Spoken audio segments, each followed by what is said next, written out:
Yes, ready, start. Immediately after I assumed charge of the Ministry of Education in January this year, I looked into the development projects which had been accepted in principle but not carried out in practice.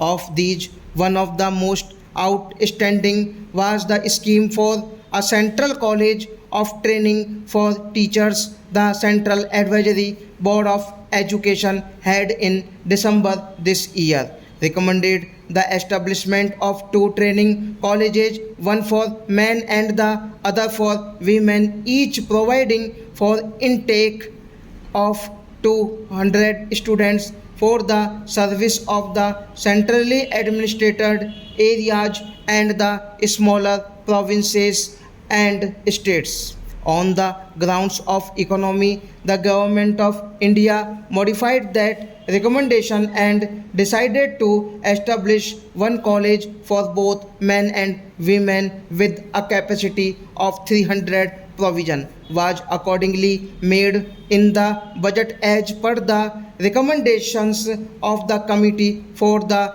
establishment of the college. When I took office, I was therefore surprised to find that the whole program had been held up on the ground of shortage of building materials. I was aware of the difficulties in securing steel and cement and other equipment, and I could understand the delay in the implementation of the building program. I could not, however, understand why this led to a postponement of the entire scheme. Even if buildings were lacking, the institute could have been started in temporary structures or hired houses. But here, as in so many other cases, programs of educational development were held up on the ground of lack of accommodation. This undue stress upon buildings has always seemed to me to be an instance of confusing ends with means. Buildings are only a means of which the end is education, and yet it seemed to me that many of our educational planners were so engrossed with building projects that they could not think of carrying on educational work in their absence. I therefore decided forthwith that the institution must be started immediately with whatever accommodation was readily available. The period was an exceedingly difficult one, and all the attention of the government was concentrated first on the disturbances in the Punjab and later on the impending division of the country. Even then, a small house was secured in the Delhi University area in July this year. I realized that this was not adequate for our needs now and the work of the institute in the future.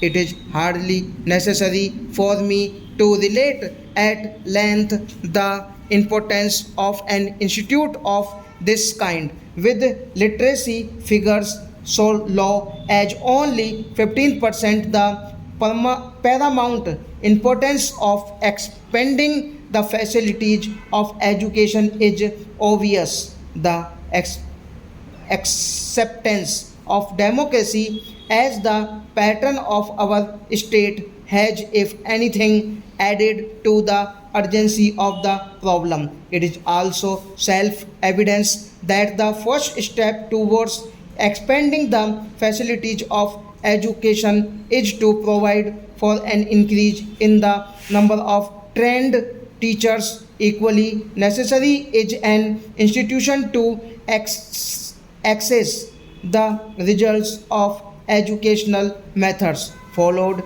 till now and devise improvements demanded in the changing circumstances of today. It will be noticed that the institution which was started in December this year was the Central Institute of Education and not the training college which had originally been planned in 1944 and 1945. This meant not merely a change in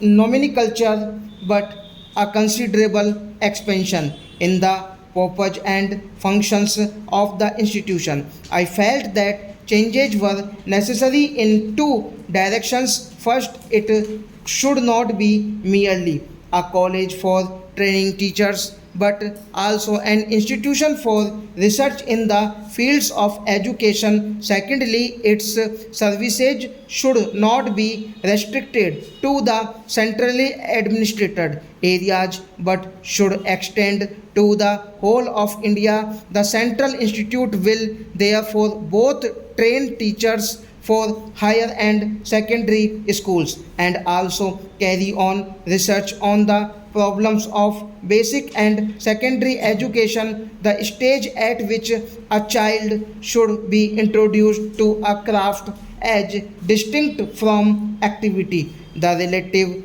emphasis on crafts and academic subjects and their correlation, the production of a new type of school literature to bring out the social functions of all human activity, the degree of abstraction possible in the earlier stage of education, the stage at which there may be some